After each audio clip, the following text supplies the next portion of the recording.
Monsieur le Président de l'Assemblée nationale, chers collègues députés, l'actualité dans la sous-région est animée par la tension qui règne entre le Bénin et le Niger, deux pays frères qui ont vécu des relations séculaires faites, certes de haut et de bas, mais toujours avec une solidité qui ait pu traverser le temps et survivre. Point n'est besoin de rappeler que pour faciliter l'intégration sous-régionale et les échanges commerciaux entre les deux peuples, les pères fondateurs, dans un esprit visionnaire, ont pu mutualiser leurs efforts pour créer en 1959 l'Organisation commune Dahomey-Niger, OCDN, devenue à partir de 1975 l'Organisation commune Bénin-Niger, OCBN. Contemporains, nous sommes donc héritiers d'une vieille tradition d'amitié et de fraternité que nous devons, dans un bel élan successoral, consolider et pérenniser. Le pétrole, ainsi que les autres ressources minières du Niger, sont aussi ceux du Bénin, comme le port de Cotonou et le port naturel du Niger.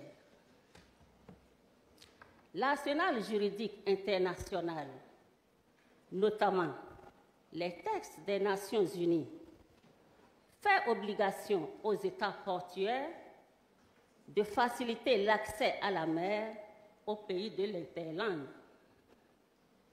En effet, il y va de même de la fraternité que du voisinage géographique. Tel on ne choisit pas son frère ou sa sœur, le Bénin et le Niger n'ont pas choisi de se retrouver de part et d'autre d'une ligne imaginaire artificiellement tracée par le colon appelé frontière. Monsieur le Président, ce qui arrive aujourd'hui aux deux peuples frères du Bénin et du Niger devrait être perçu comme un simple accident de parcours que nous devons, dans la transparence et la confiance mutuelle, transcender et résoudre au plus vite pour relancer la coopération entre les deux pays qui ont inséparablement un destin lié. Il ne s'agit pas de trouver un plus fort, un plus intelligent ou celui qui a raison. C'est le défi actuel de notre parcours commun en tant que peuple, voisins et frères.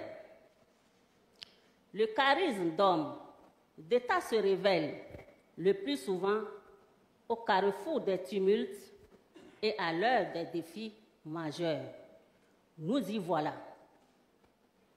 En fait, ce n'est pas un problème qu'il y ait problème. Le problème, c'est de ne pas pouvoir régler le problème. Je répète, en fait, le problème, ce n'est pas un problème qu'il y ait problème. Le problème, c'est de ne pas pouvoir régler le problème. Monsieur le Président, chers collègues, dans une démarche préventive, le groupe parlementaire Les Démocrates a interpellé le gouvernement à travers une question orale qui, à ce jour, est restée lettre morte.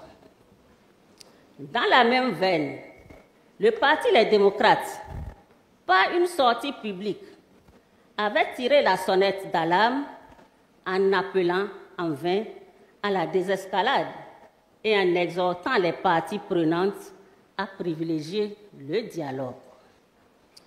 Aujourd'hui, face à la situation malheureuse qui prévaut, il devient impérieux, voire urgent, que les uns et les autres sortent des postures empathiques, gratuitement bellicistes et égocentriques pour aller à la table de négociation. Depuis hier, notre pays a levé l'embargo sur l'embarquement du pétrole nigérien et ceci prouve notre volonté de ne pas pourrir davantage la situation. Cette démarche est à saluer, quoiqu'elle dénote de l'inconséquence d'une décision immature et hasardeuse. Ce rétropédalage, même s'il faut souhaiter que les autorités nigériennes y voient un appel de pied au dialogue, révèle un flottement diplomatique et affaiblit quelque peu l'image de notre pays. Un sens de responsabilité aurait pu préalablement évaluer et bien sous-peser les différentes implications synalagmatiques et toutes les ramifications géopolitiques liées à l'oléoduc de Sémé pour ne pas nous affubler de cette image d'un État qui fait bégayer sa propre autorité, tituber sa propre décision pour finalement marcher à reculons. Le Bénin veut et doit rester un pays de paix et de dialogue, mais sans préjudice ni à son image, ni à sa souveraineté, que cela soit entendu et retenu ici et ailleurs.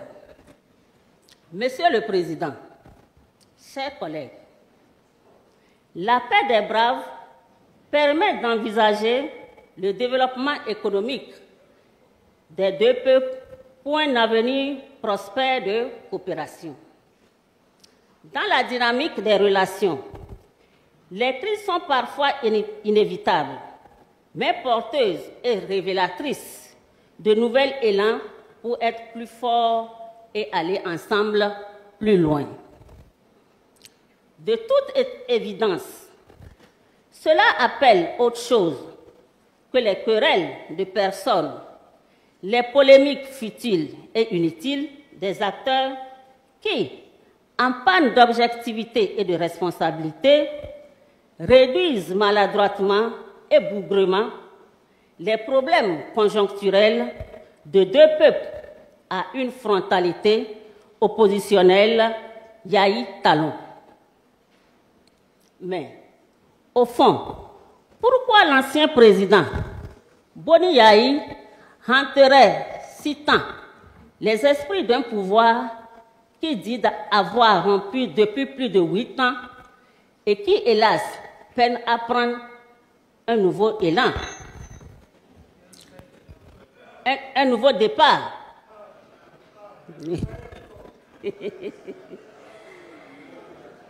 Il est vrai que dans l'histoire et dans l'économie de ce pays, le président Boni Yahi reste et demeure un capital inépuisable. Ce n'est pas pour autant qu'il sera le fonds de commerce d'apprentis sorciers qui, pour camoufler leur propre incapacité et leur vacuité, ne cessent de se jeter à bras raccourcis sur celui qui aura de tout son cœur et de toute sa foi donné le meilleur de lui-même pour être indéléblement gravé à jamais dans le cœur de ses compatriotes qui le lui rendent si bien en le portant en triomphe dans une liesse populaire presque contagieuse à chacune de ses sorties. Le président Boni Yahi est un ancien président comme, et nous le lui souhaitons vivement, le président Patrice Talon le sera bientôt et jouira des délices de l'après-pouvoir. La roue tourne et elle tournera toujours. Monsieur le Président, chers collègues députés, dans la diplomatie et les relations internationales, il est une donnée constante qu'il faut privilégier le dialogue et la négociation. Même les guerres les plus atroces finissent par autour d'une table de négociation et de discussion. C'est pourquoi le groupe parlementaire Les Démocrates et le parti Les Démocrates se mettent au-dessus de la mêlée et réitèrent leur engagement au règlement consensuel dans l'immédiat et tout de suite de ce bras de fer inutile qui a déjà trop duré. Le groupe parlementaire Les Démocrates appelle les acteurs et d'autres à montrer sensibles aux souffrances des deux peuples pour donner de la hauteur, afin qu'ensemble, il soit possible de jeter un nouveau pont pour des pourparlers qui vont augurer d'un lendemain meilleur pour ces deux peuples qui vivent impuissants le martyre depuis le désaccord entre leurs dirigeants. Le groupe parlementaire Les Démocrates, tout en condamnant les approximations et maladresses diplomatiques, reste disponible à accompagner toute démarche entrant dans le cadre de ces pourparlers à venir. Le groupe parlementaire Les Démocrates souhaite enfin qu'en lieu et place des soutiens partisans qui frisent le culte de la personnalité, notre Parlement s'engage véritablement dans une diplomatie parlementaire en activant diligemment son réseau d'amitié et de coopération pour concourir à la recherche de solutions dans l'intérêt souverain des deux peuples. Vive le groupe parlementaire Les Démocrates, vive le parti Les Démocrates, vive le Bénin, vive la fraternité des peuples du Bénin et du Niger. Je vous remercie.